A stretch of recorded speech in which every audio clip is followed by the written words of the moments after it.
Well, hello. My name's Adrian Gilbert, and I'd like to welcome you to yet another lecture in this series that I'm doing on researches into the Bible, but mostly they've been about, so far, the book of Revelation. But today I want to talk about something a bit different, the secret Logos Doctrine. Now, before we go into that, just a couple of words about how I research these things, because people have been asking me on YouTube and other places. Well, I have a number of books that I use. Obviously, got to have a Bible, haven't you? Quite well thumbed. I have worked with this a lot. I bought this Bible in Jerusalem, actually, in 1972. So it's quite old, but it's very, very useful even now. But that's not enough. For the kind of research I do, I like to also have an interlinear Greek-English text of the New Testament. And within this you get a straightforward translation, and you get the Greek laid out. I did a bit of Greek at school, so I know how to read it. And underneath it, you get a literal translation of what the words literally mean, which is not always exactly the same as the translation you get down here, where it's been sort of rendered into English idiom. Greek idiom is sometimes different, well, quite often different, and also the words used. Sometimes I think they've been mistranslated or translated in a way that isn't really quite what I think the text was meaning to say. So it's very useful to have one of these if you're going to do this kind of research. Obviously, I also have a little Greek dictionary, but I don't really need that too much for this. And then another very important book, if you're going to do any kind of research into the Bible, is a Concordance.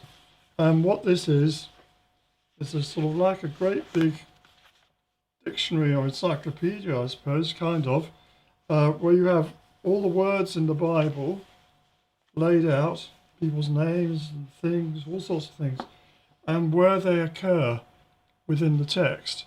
And that's very important if you want to be researching across a number of different books within the Bible, see where a particular prophecy, for example, has been drawing on some information from earlier on.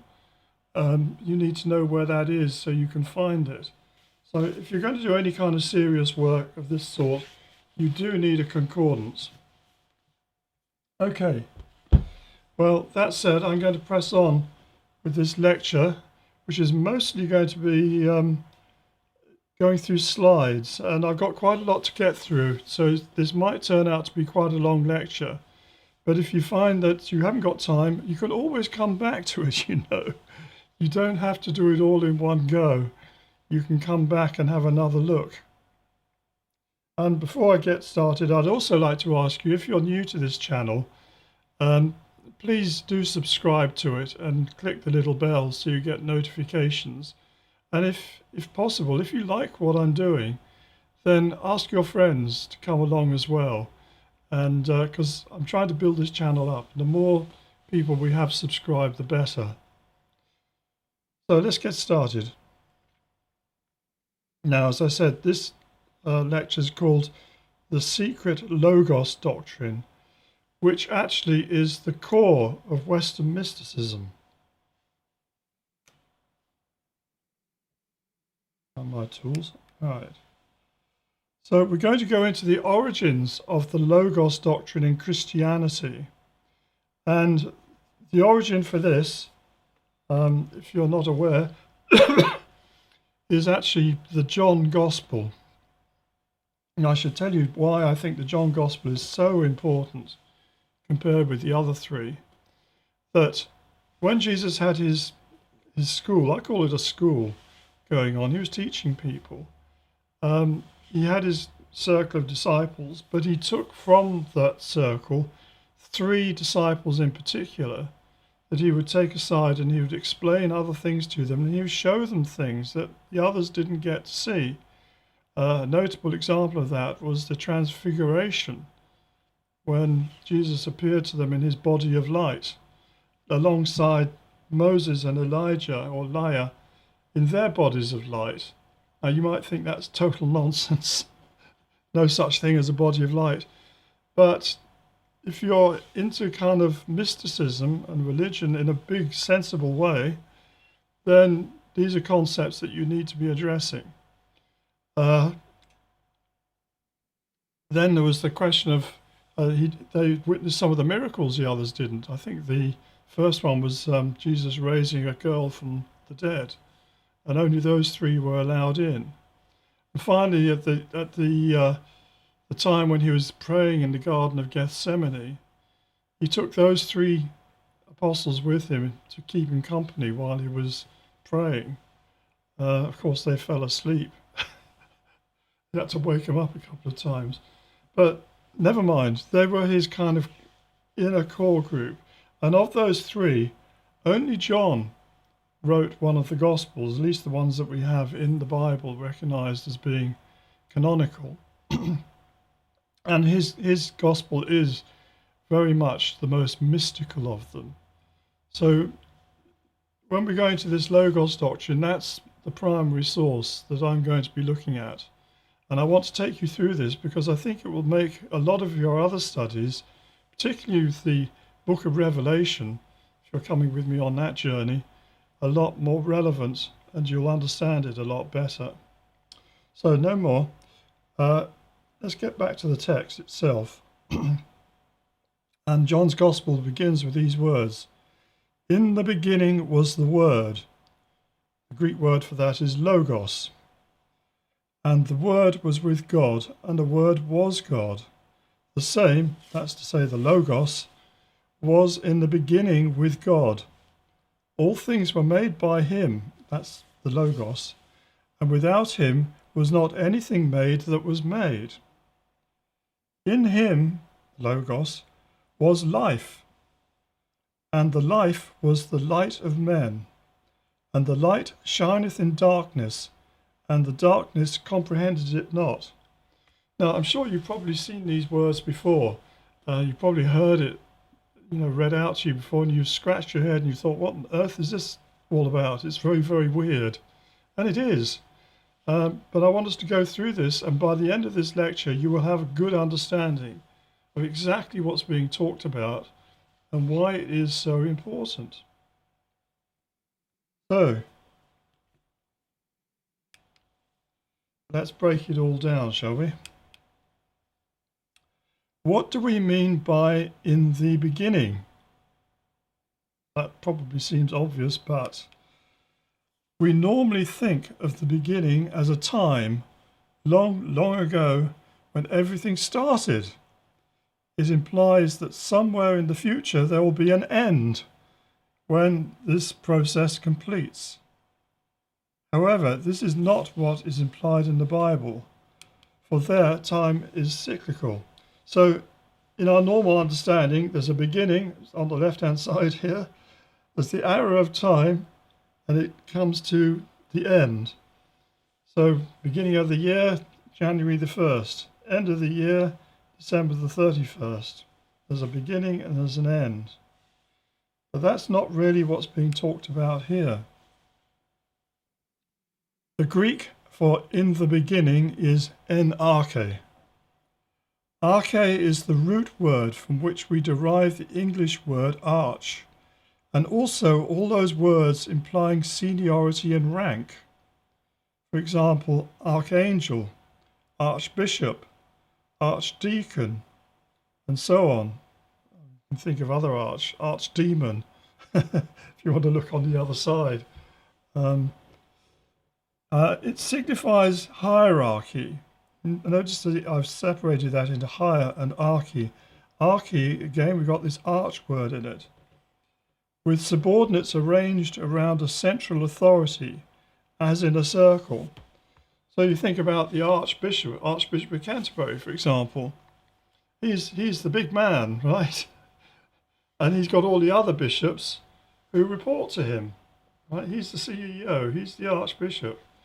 And that applies to other situations where you have an arch in the title. They're the big man, they're the one in the center. And the idea is that you have a center and you draw a circle around it. So we see this, for example, when we consider the origin of an arc of a circle is the center of the circle and not some point on the circumference. So there you can see it. You can see the point of origin, the dot in the middle, and you can see the circle drawn around it, forming an arc around it. And there's the center of the circle. That's the point of origin of that circle. You can't have that circle without it having an origin or a center. But the radius of a circle defines the proximity of the circumference to the point of origin. But you can have other circles going around that origin too. So circle 1 with a radius r is closer to the origin than circle 2 with radius r dash. Now why have I put that there? Well, I want you to think about, again, let's go back to the Archbishop situation. You've got the Archbishop of Canterbury, he's standing in the middle. He's got his bishops arranged round him. They're the first circle, below him, as it were. But around them, you've got the circle of all the different priests and deacons and subdeacons and deans and all those kind of people. They form another circle round him. And outside of that circle, you've got the circle of all the rest of us who call ourselves Christians, arranged in an outer circle. And then beyond them, I suppose, but they're not really arranged, are people who are not Christians, who are maybe heard a few words or vaguely interested perhaps, or probably more likely completely uninterested. They're not even in the circle of influence of the Archbishop.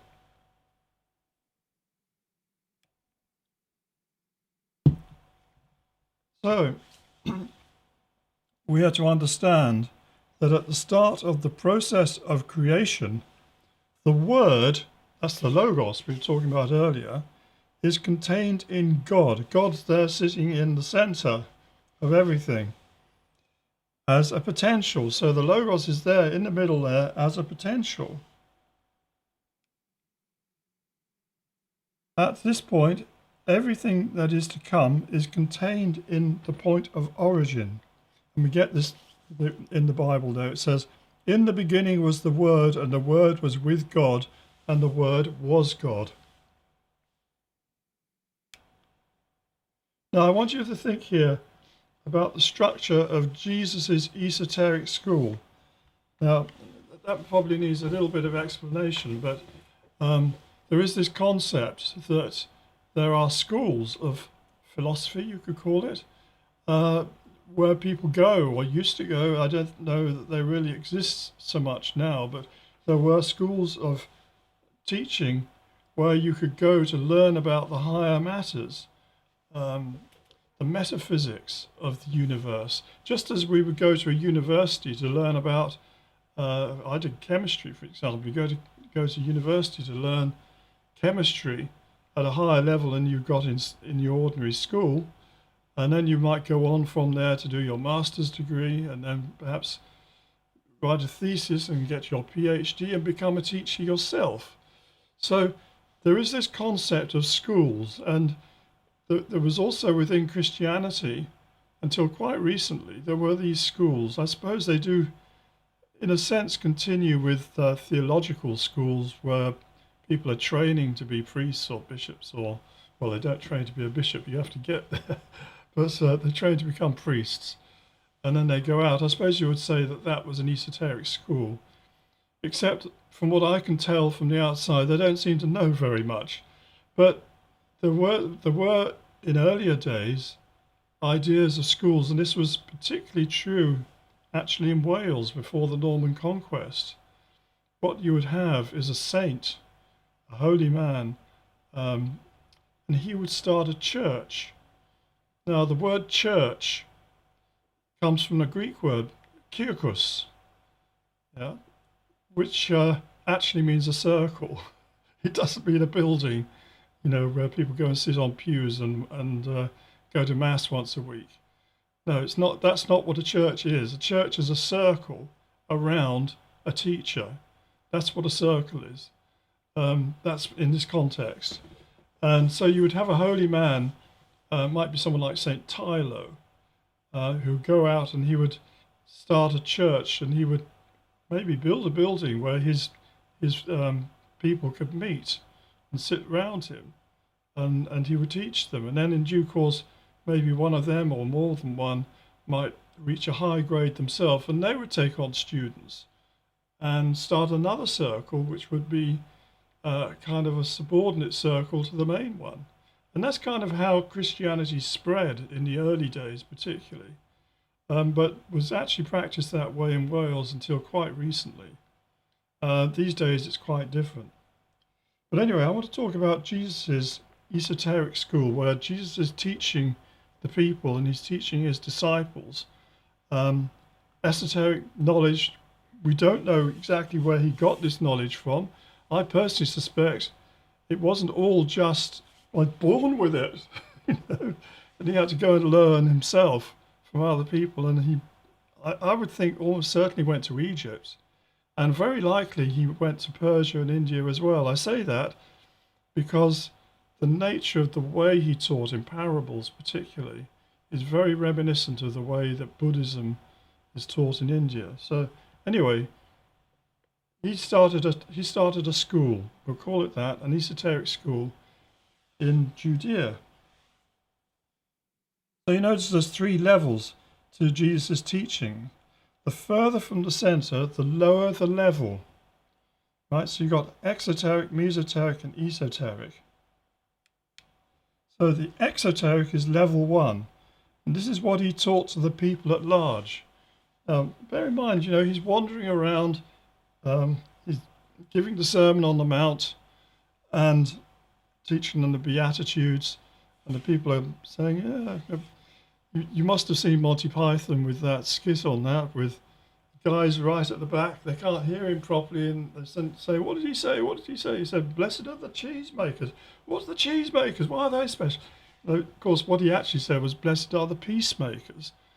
So kind of the exoteric level, there is this level of confusion about it. And he's going around, and there are people going there because they want to see him do a miracle. I mean, that's why they're there. Let's be honest.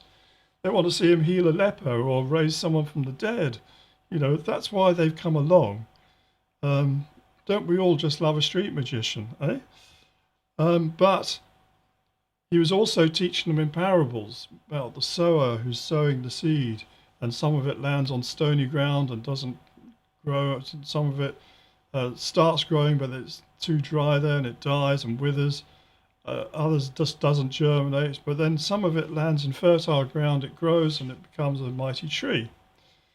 And he's teaching that. People don't understand quite why he's saying that.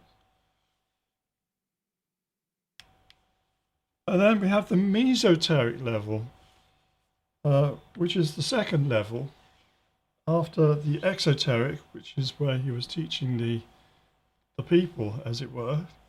The mesoteric level is what he taught to his 12 apostles. So there they are, they're gathered round him, and he's saying, right, well, when I'm talking about the guy spreading the seed, I'm actually talking about spreading the word of God and helping people to develop, to come into the kingdom of heaven on earth. And this is what we're all about. So he teaches them the meanings of his parables. But they don't get everything. And then, as I said before, he has his esoteric level, what he taught to his core group.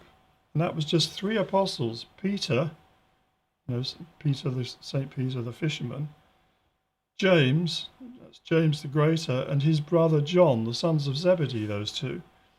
And all 3 of these came from Galilee, from Capernaum, when Jesus called them. They're among his very first apostles, and they're the ones that he chose to give special teaching to and showed them the meaning at a deeper level of things.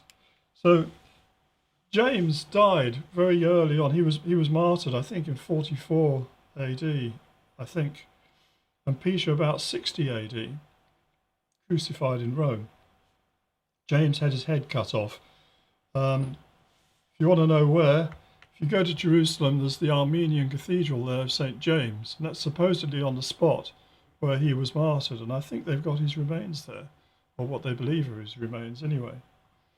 So the only one who survived was John, and John lived to be a ripe old age of about 90, living on Patmos, and he wrote his gospel, he wrote several epistles, and he wrote the book of Revelation, which I'm doing a whole other series on. So he's one of the highest initiates. I would call him the highest initiate. I know that St. Peter and the Keys and the Catholic Church and all of that, but in my opinion, John was really the highest of the apostles, and which is why he's called Jesus his favorite. Certainly he's the one who had some kind of out-of-body experience when he was given the revelation, which makes up the last book in the Bible and with all its prophecies for the end of the age. So that's why I'm focusing on this, and he's the one that gives us the Logos teaching in its clearest form, but we have to analyze it and explore it if we want to really know what it all means. So let's start with the big question. What or who is God? Yeah, I thought that would have you sitting up. We don't know this because we are not standing at the point of origin. We only understand God according to our own proximity to the origin. Exoteric, mesoteric, or esoteric. In other words, we would all like to know who, what, why is God. And I have a lot of people, when I say a lot, this happens to me fairly frequently, that I get into debates with people and I say, yes, I believe in God. And they say, what? Do you believe in the tooth fairy as well then? Yeah, this big sky fairy up there that you think made it all. Why don't you go and learn something about evolution, Adrian? Why don't you go and learn some real science? They don't seem to realize that real science doesn't actually explain origins, which is why I got into all of this. I was actually a scientist myself. I studied chemistry at university and I was really passionate about it until I discovered that it's built on quicksand. But it's actually, I have a new understanding of what science is, and you might like this. We all find ourselves parachuted into this world. We come in, we come out of our mother's womb. There we are, scrawling baby, and in our nappies, and we learn how to speak and to walk, and we become kind of people. I suppose you're a person already as a baby, but you kind of become an interacting person that wants to know about what it is. What the heck is it? Where am I? What am I doing here? And we're all like that. We don't know how this world came about. We don't know how that universe came about. We don't know anything. But there are a group of people among us, let's call them scientists, and that comes from the Latin word scientia, which means knowledge. These knowledgeable people, what are they? I'll tell you what they are. They're hackers. That's all they are. They're hackers. They have hacked the code for this creation that we find ourselves in, bits and pieces of it. They don't have the whole picture. They don't know the heck of how it came about in the beginning. They haven't a clue, actually, but they have worked out a few hacks. And from that, they've worked out that, if I let go of this book, it's going to fall down onto the table and it's going to move with an acceleration of 32 feet per second, and it's going to hit the floor because it's all being pulled by this force of gravity from the earth. And they know that the air, there's something called nitrogen in it, and there's something called oxygen in it, and there's a few other gases, a little tiny bit of carbon dioxide, tiny. And no, they gradually, over a period of several hundred years, that's actually pretty much the period of the present hackers, from the time of the Royal Society, really, and just before that, the original Invisible College. They've been hacking away at trying to work out how the world works. And from that knowledge, let's give them all credit, we've developed steam engines, we've developed electric motors, we've even put men on the moon. And I say we, I haven't done it, you haven't done it, but there are people who have done it, who belong to the human race, and we can call, therefore, we are part of we. But they can't recreate it. They've only got partial understanding, and a lot of the time they end up being like the Sorcerer's Apprentice. Do you remember, I'm digressing here, but it's useful. Remember the story, the Disney film with Mickey Mouse, and he's the Sorcerer's Apprentice, and he's given the task of pouring water into taking it from the well and pouring it into something else, I forget what now. Then the great magician goes off and leaves him to do the job as his apprentice. And of course, Mickey gets lazy. He doesn't want to keep lifting up buckets of water, so he gets the magician's book of spells, and he casts a spell on a broom and gets the broom and other brooms to multiply to carry buckets of water to fill up the thing. And he can sit back, and let them do the work. Fantastic. Trouble is, he doesn't know how to switch off the spell. And they keep going on and on and on, and everything gets flooded. And the magician comes back, and he's shocked and horrified, and he scolds him, and he has to do the spell to clear everything up. Well, that really is a metaphor for the human race on Earth, if ever there was one. We are the Sorcerer's Apprentices. Oh, shit. I haven't switched it on. Anyway, we only understand God according to our own level. Yeah? And most of us, let's be honest, are right out there in the extremes, in the far out cold, or even beyond the exoteric, in the realms of total atheism. Unfortunately, for most people, the word God brings to mind an image like this. Yes, it's true, isn't it? I mean, here in the West, I guess that the majority of people would call themselves either agnostic or atheist. And if you mention the word God, they think that, you're just uneducated, aren't you? You just don't understand. It's just a childish notion, like believing in the tooth fairy, as I said. Well, I hope to show you that there's a bit more to the subject than that, and that the idea of dismissing the divine as being just Father Christmas is very, very short-sighted. And as I say, this is unfortunate but understandable, as the teaching of religion more or less ends with primary school. Isn't that true? That and I put it down, I blame the churches actually, because I think they're profoundly ignorant as well. They don't teach theologies themselves. They're much more interested in big hats, and fancy clothes, and how much have they put in the collection plate this week? That's not it. If they would only teach people properly, if they'd only explain to them what they're actually, an adult version of religion, and not the sort that, of course you teach a child that God is like a father who gives you stuff and he's nice.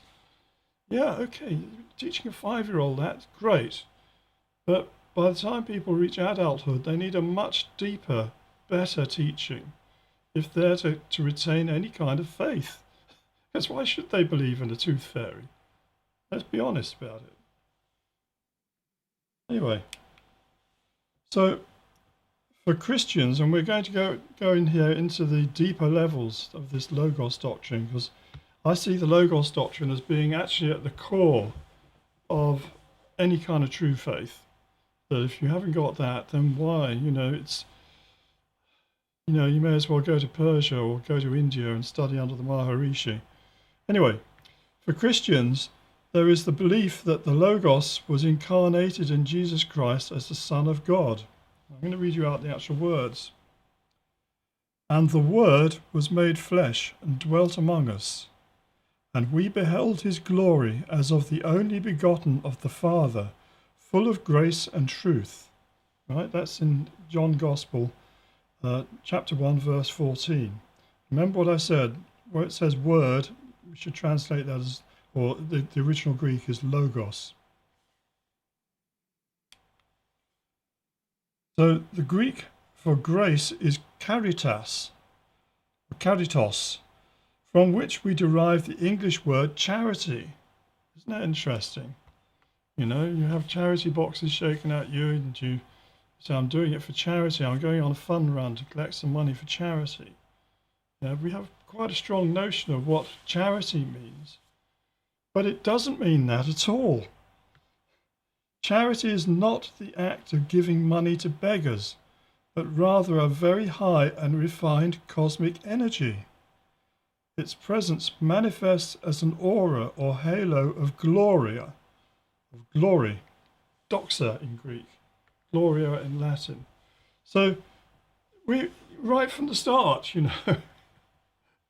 we're being given this idea that, you've got to do it for charity. Charity, is what it's all about.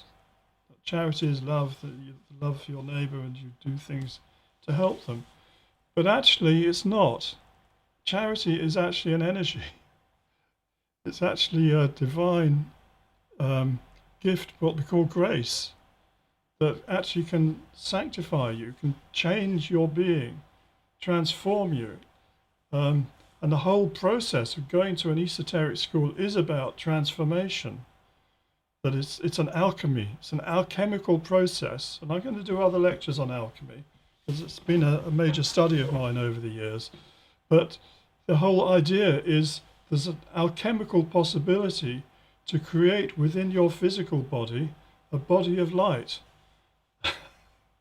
And if you have a body of light, you will have an aura, a presence. The energy that will do that is the caritos, the grace that can transform and raise your vibration to crystallize this other body within you. And if you have that, then you'll have gloria, doxa, and you'll naturally, because if you are infused with that grace, as Jesus was, you'll naturally give out love to your fellow man. We're all of us way below that level, aren't we? But this is kind of where we're going with this, and this is what the real Christianity is all about.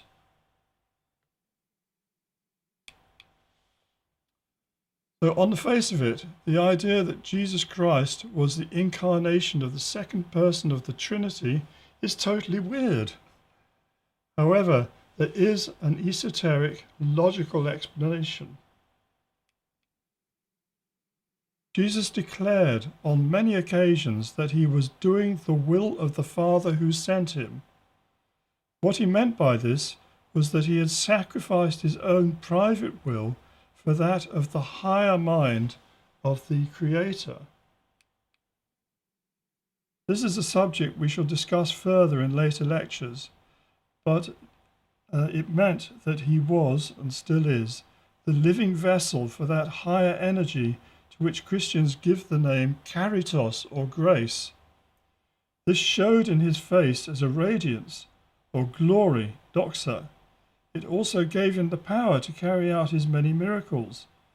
Its other manifestation is a feeling of divine love, and this leads to charitable acts.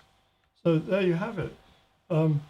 Jesus, we say that he was the second person, but what that is about is that he had put his own human will. We all have a will, don't we? We all want things. We all want to do things. We all have wishes and desires. We all, at a higher level than that, we can create thought forms, and that's another subject we might do sometime, of things that we would like to attain or succeed in or accomplish. And that is an act of will if it's done properly. An act of will is a decision that you take. You might say, I'm going to run the marathon in a year's time. And I'm not going to, I hasten to add. But there are people who have that will. They say, yeah, I know I've been a couch potato all my life, but I am going to run the marathon. Just you wait. And if they have enough will and are prepared to put in what it takes in terms of training, in terms of food, in terms of everything else that's needed, learning the self-discipline to do that, very likely they will attain that. They will run the marathon. You can do other things. I set up a little will a couple of years ago. Again, I'm digressing a little bit, but it gives you a little idea of this. That I'm very, very interested in something called the electric universe, which is a new paradigm in astrophysics. And I've watched many lectures about it on television, on YouTube particularly. And I was keen, these lectures are all happening in America, and I was keen that they should happen here in the UK. So I made a will statement that I was going to bring this to the UK and make it happen here. And it was a lot of work, but eventually in 2018 it did. Along with some friends, we managed to get it to happen here, and we got the top people from America to come to the UK to give their lectures here in Bath, and it was a great success. So this is how you do things. A much larger will than that, where I'm fascinated by, is Elon Musk and his will that he wants to build a city on Mars. The man is he must have a formidable will behind him. But he's creating whole spaceships, the biggest spaceships ever built. And within 2 years, you can be sure that they're going to have people going to the moon again. But his plan is to launch thousands of these, to go to Mars, and for a colony to grow there with 1 million people on it. And the reason he wants to do that is an insurance policy for the Earth. That if an asteroid or something comes and collides with the Earth and everyone's wiped out, kind of Noah's flood situation, there will be people on Mars who could come back here and repopulate. I mean, talk about will. Anyway, we must press on. Now, as I say, the Greek word logos had a much deeper meaning than just word as we understand it. From logos, we derive all those other words with logi on the end. For example, geology, physiology, technology, cosmology, and so on. All those words with logi on the end. Logos here means law, which is clearly akin to logic.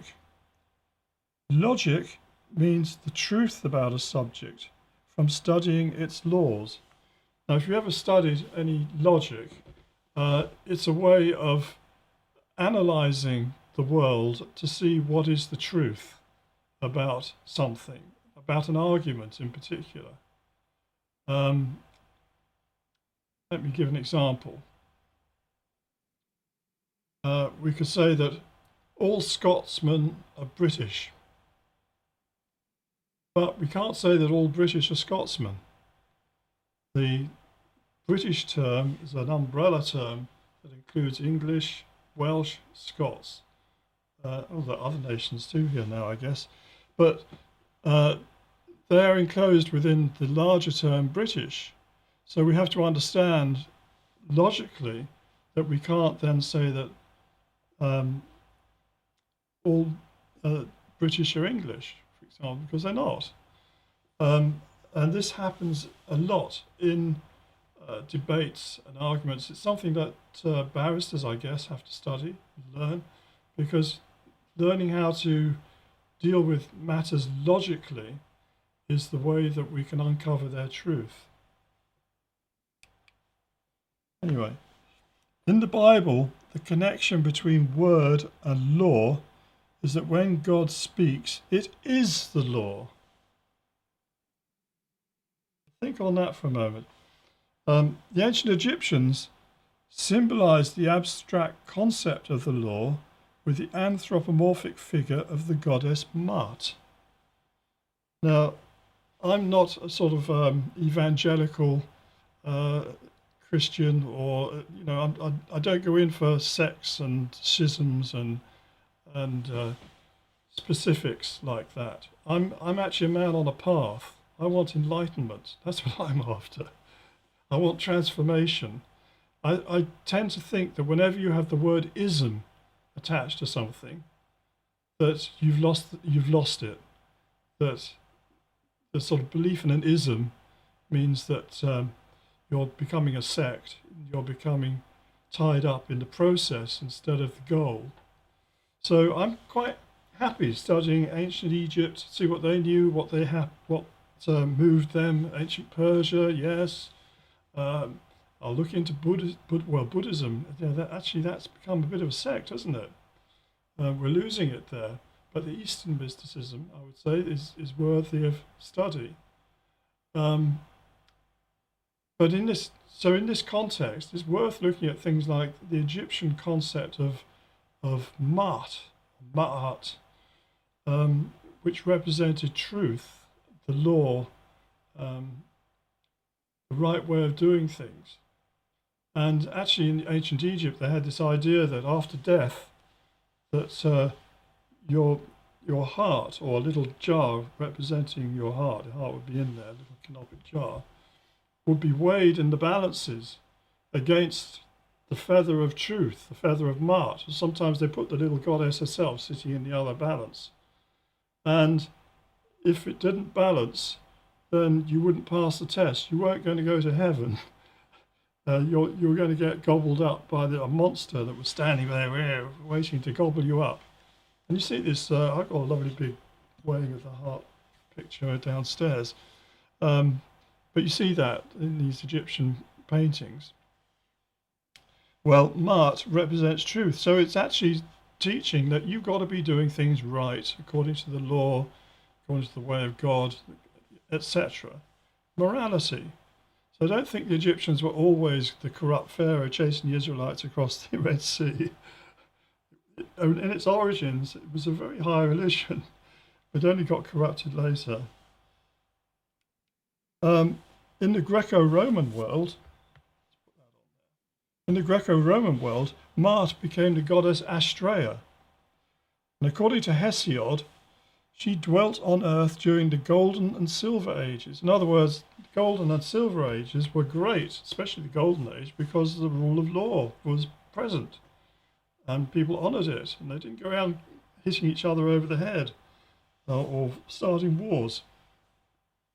That came later. So as long as they were living there in peace and harmony, the rule of Ma'at, or Astrea, as she was called there, was present with them. But once they got to the Bronze Age, then she fled the earth.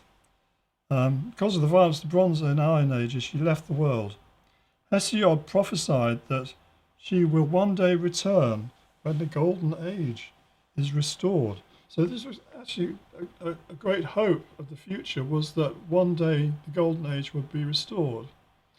And as another little digression, I find it very weird and quite telling that if you look into archaeology, you'll see there the Iron Age and the Bronze Age. We know it's all roughly when they start and finish. We give them their terms.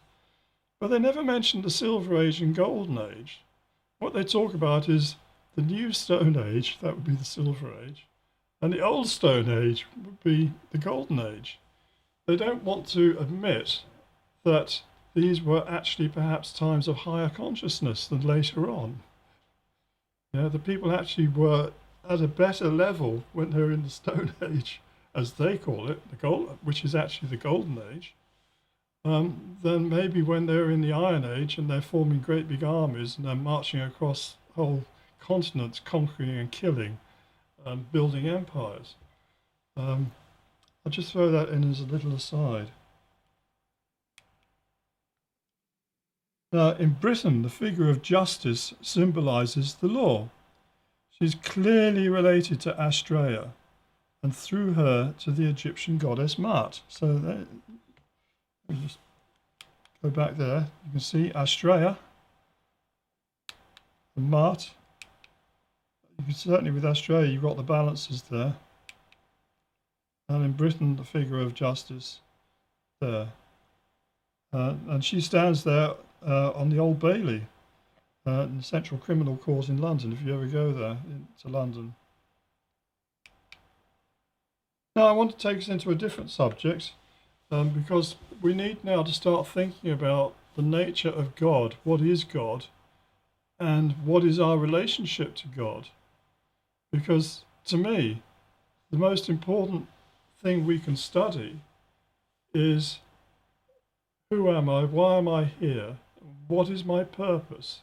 You see, and that's what I find so wrong with Darwinism. Isn't it interesting that if you go up to the Natural History Museum in London, it is actually built to look like a cathedral. Have you ever noticed that? And I think that's true of many natural history museums around the world, certainly in America. It's a cathedral, complete with gargoyles even, and statues on the outside.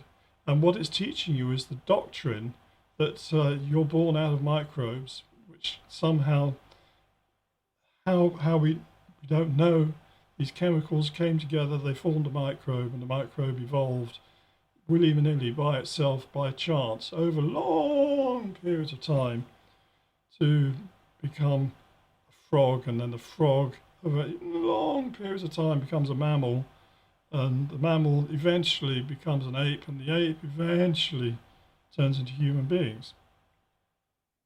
It's completely nuts. They're mistaking again process with creation, and it's not the same thing. If I wanted to build a spaceship like Elon Musk is doing, his spaceships are going through a process of evolution. They built some smaller ones first, and the first ones didn't work, sort of fell over and crashed.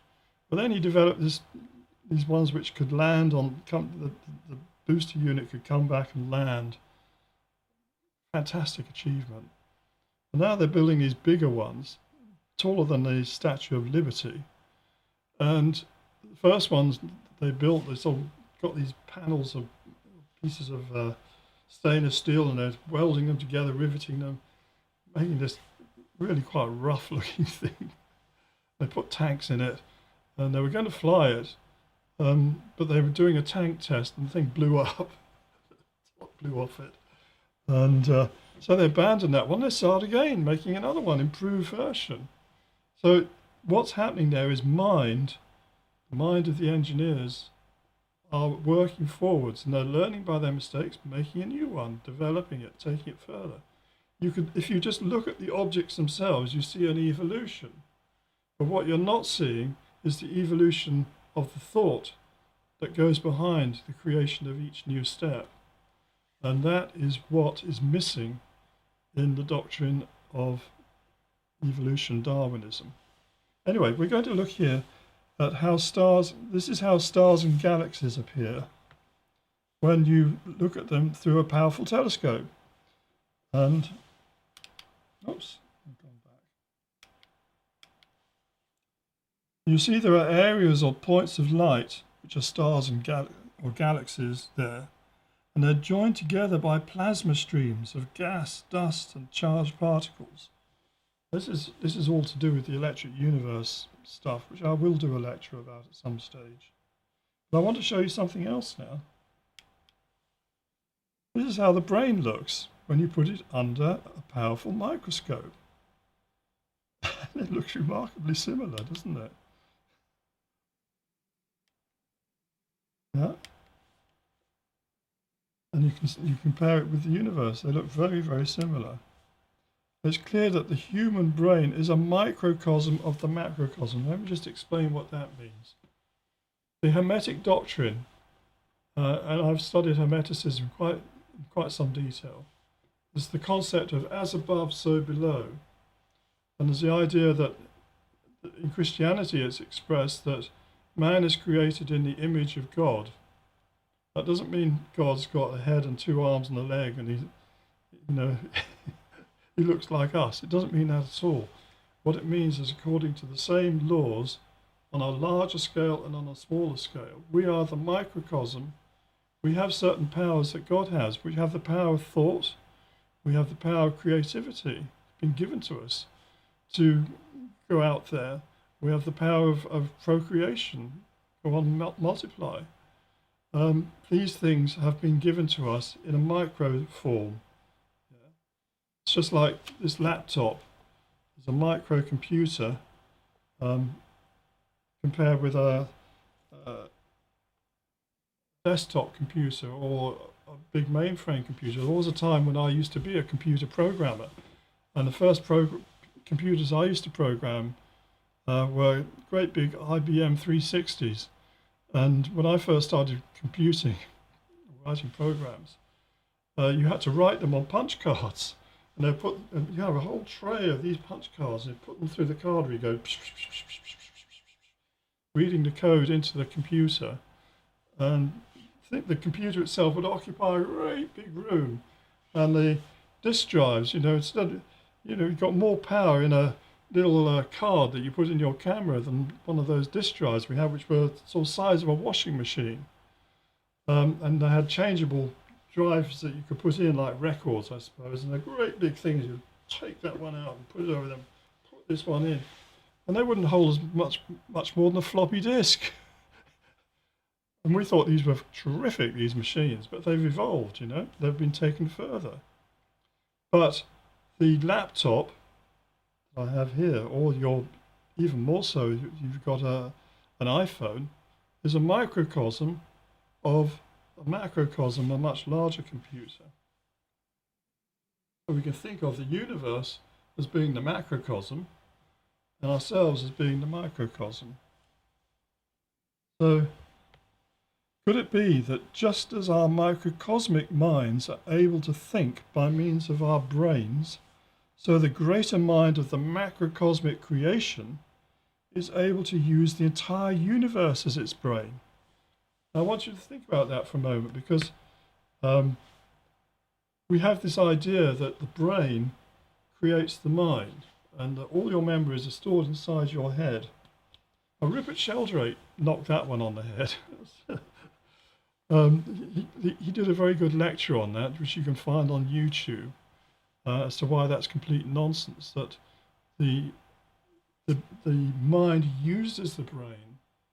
And the brain is actually more like a wireless set or a radio than it is like a computer. It might seem back to front, but the mind as such, our minds, are not physical. They make use of our brain. That's why if you take LSD or something, you'll see all kinds of weird psychedelic things, but your actual self, what is you'll be watching that, and that watcher is the real you. But we're going off beat here. So the greater mind of the macrocosm, cosmic creation, is able to use the entire universe as its brain.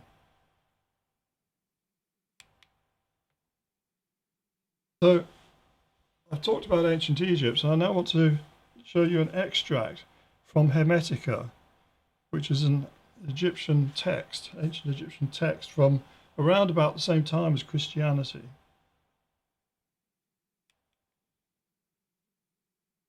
And it starts off, once upon a time, when I had begun to think about the things that are, and my thoughts had soared high aloft, whilst my bodily senses had been put under restraint by sleep, there came to me a being of vast and boundless magnitude, who called me by my name, and said to me, "What do you wish to hear and see, and to learn and to come to know by thought?" "Who are you?" I said. "I," said he, "am Poimandres, the mind of the sovereignty." So the mind of the sovereignty, that's the sovereignty, the whole universe. So he's actually having a conversation with the higher mind. I should point out here that poimandres is Greek for shepherd of men. Now that is a term that's also applied to Jesus Christ. So we might be thinking that Hermes, this guy Hermes, who's having this vision, is actually meeting the Christ spirit, rather as John does in the Revelation. But that's another subject. The mind of the sovereignty means the mind of he who rules. Yeah, sovereign, the sovereign is the person who rules. So the mind of the sovereignty is he who rules, i.e. God. And that's a direct link with the Christian doctrine of the Logos. So I want you to see this, that the Logos doctrine in Christianity is actually connected with ancient Egypt too. That we are getting the continuation of a tradition that's not just Jewish, that it actually goes way back to the Golden Age perhaps, and was being re-examined and reformulated and fulfilled in Christian times. So now let us get back to the start of the John Gospel, because we need to go back and keep touching base. So it says, in the beginning was the Word, and the Word was with God, and the Word was God. The same was in the beginning with God. All things were made by him, and without him was not anything made that was made. In him was life, and the life was the light of men. And the light shineth in darkness, and the darkness comprehended it not. So now think about this. If God is the higher mind of the universe, then he also has will. And I want you to understand this, that there are the different aspects of God, and we're going to discuss what this Holy Trinity is all about. Now let us get back to God himself and see where that takes us. So if God is the higher mind of the universe, then he also has a will.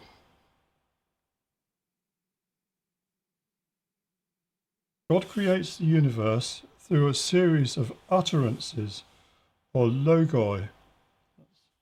He creates the universe, says, let there be light, and so on.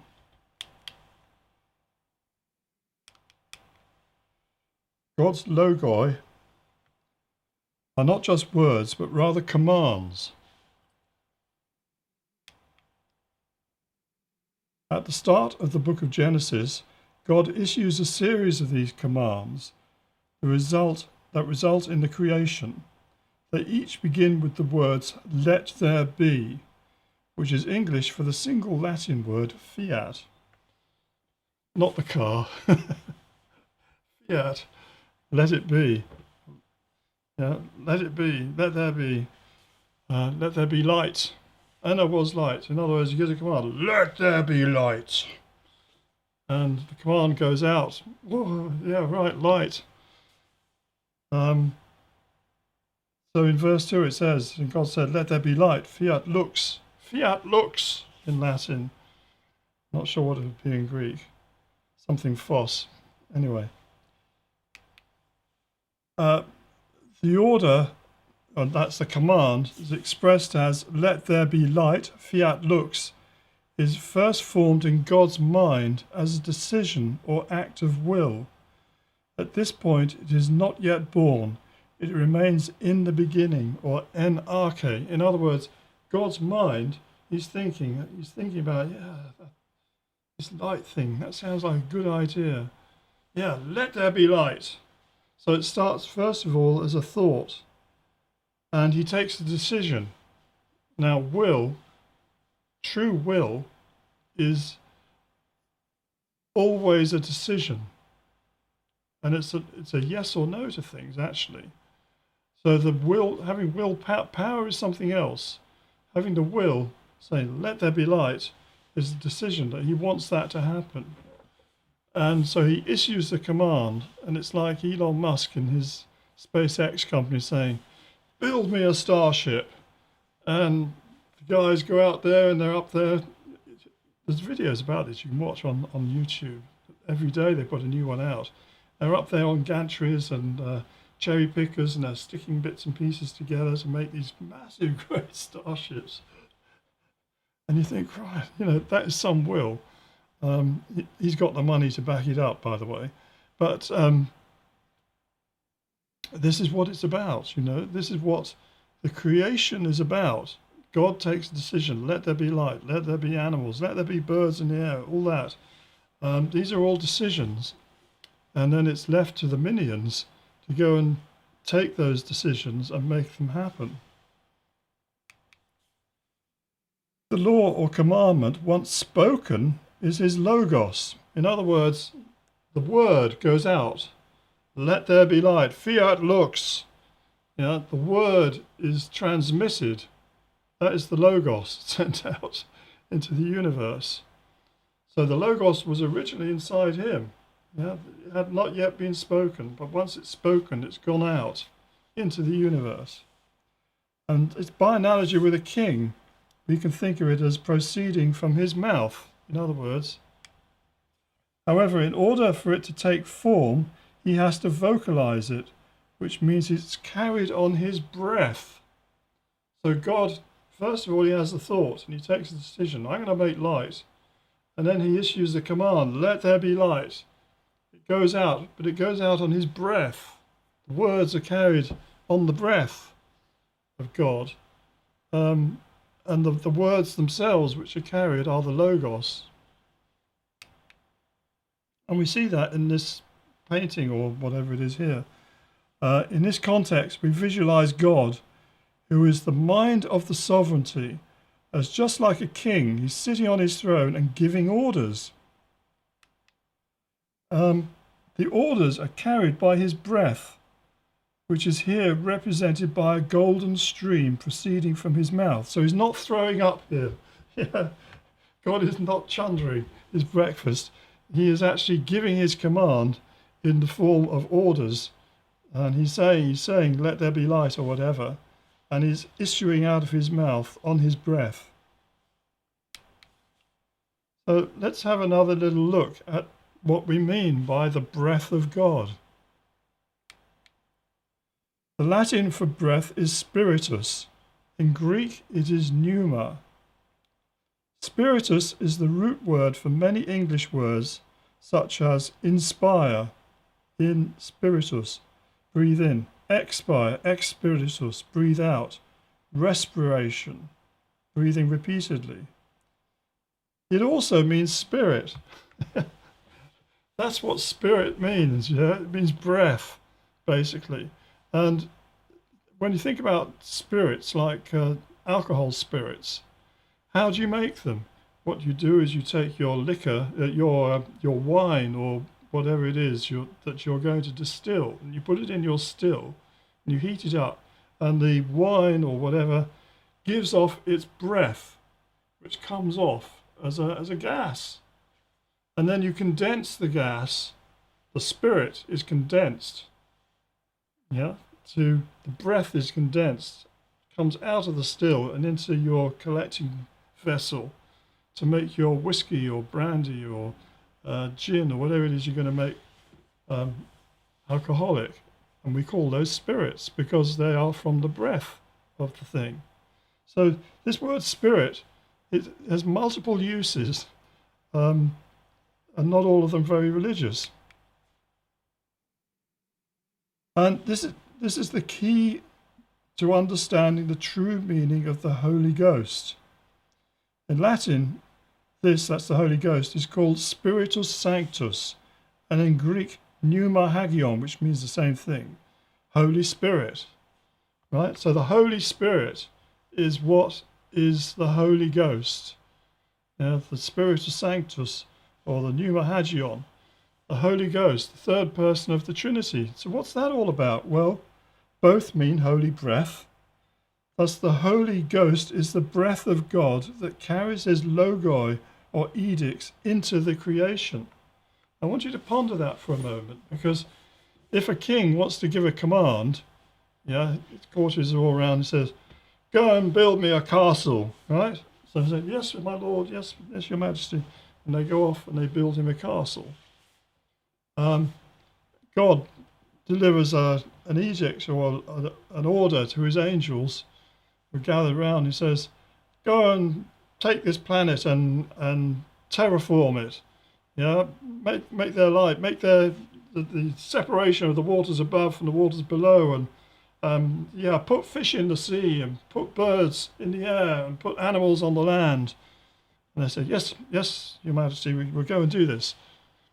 That's how creation happens from a religious perspective. But what carries the order, the command, in an ordinary situation of a court, with a king with his courtiers, of course, it's the breath in the air. The sound is carried in the air. But of course, the breath can be carried in other ways, or the orders can be carried in other ways. And they can be transmitted, for example, electromagnetically. Just leave that with you for an instant to think about. So we come to the Holy Trinity. We're putting this all together, this jigsaw puzzle. We're now getting to the nitty-gritty, the real core of Christianity, unless you're a Unitarian, of course. If you're a Unitarian, you don't believe in the Holy Trinity. You think that that's nonsense. Or if you're a Muslim, you probably think this is complete nonsense what Adrian's talking about here, because Muhammad didn't like the idea of the Holy Trinity. Well, that's your choice. But this is how I understand the Holy Trinity within Christianity as taught in the Bible by St John, who's, I think, the highest of Jesus' initiates. This leads us to the concept of the Holy Trinity. First, we have the mind of God, which forms the Logos as an idea and issues it as a command. This is the Father, or first person of the Trinity. Second, we have the logoi, the Logos, or laws, by means of which God sets in motion and maintains creation.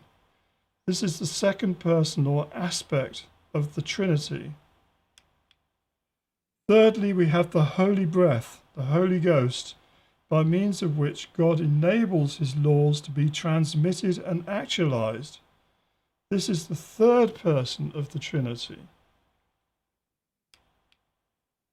Now let's go back to John's Gospel just briefly, as it starts. In the beginning, the origin, was the Word, the Logos. And the Word was with God, and the Word was God. Well, you understand that now. The same, the Logos, was in the beginning with God. Well, we just said that. All things were made by him, the Logos. In other words, the Logos is the actualizing principle, the laws that set out how the universe is to be and puts it all together. And without him was not anything made that was made. So, in a sense, the Logos carries with it the blueprint for the universe, for this earth, for man, for everything. Carried, there is the singular, the Logos, and there's the multiplicity of logoi, the different laws that spin out from that. But that's the second person of the Trinity. In him, the Logos, was life, and the life was the light of men. And the light shineth in darkness, and the darkness comprehended it not. In other words, the situation is that he's now talking about the Logos in terms of being Jesus, and Jesus coming to the world as the light of men. And the light was shining in the darkness. In other words, the darkness of ignorance, and the darkness, the ignorance, comprehended it not. In other words, the ignorant people who put him to death didn't understand what was going on. They didn't understand the teachings. They didn't understand who he was, why he was here.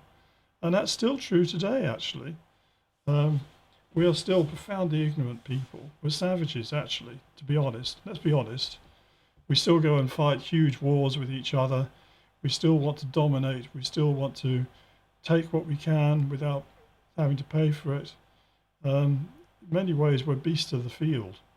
But we do have a spark in us that needs to be rescued, and that's why Jesus came here. That's what it's all about.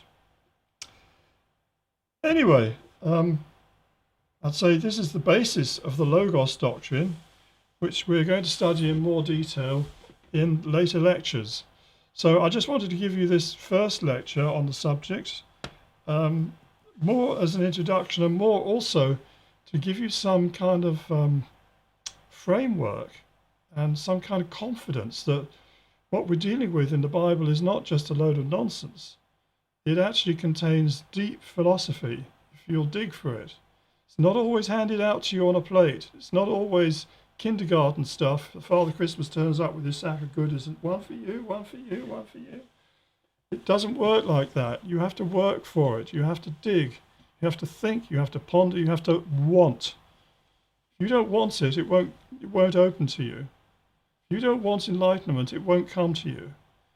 So my message to you, if I've got one, is look for it, demand, and ask God to give it to you, because that way is the way that you will find it. And with that, I'm going to leave this lecture and look forward to seeing you again, hopefully, in due course. There's lots of other lectures on my YouTube channel. I'm trying to put them out one a week.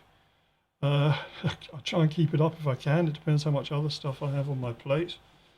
But we are living in difficult and dangerous times, and I do advise you and to take these words seriously and to work with it. Even if you don't agree with me, find your own truth, dig for it, because if you don't, you're going to regret it later, I'm sure, because things are not going to stay as they are now.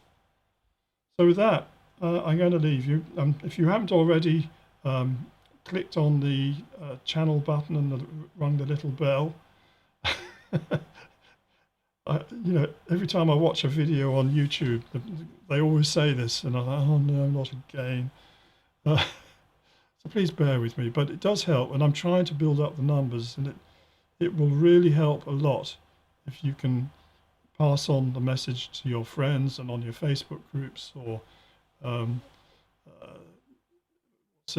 Twitter and Snapchat and all those other devices for spreading the word, the Logos. Okay, thank you very much. Bye-bye.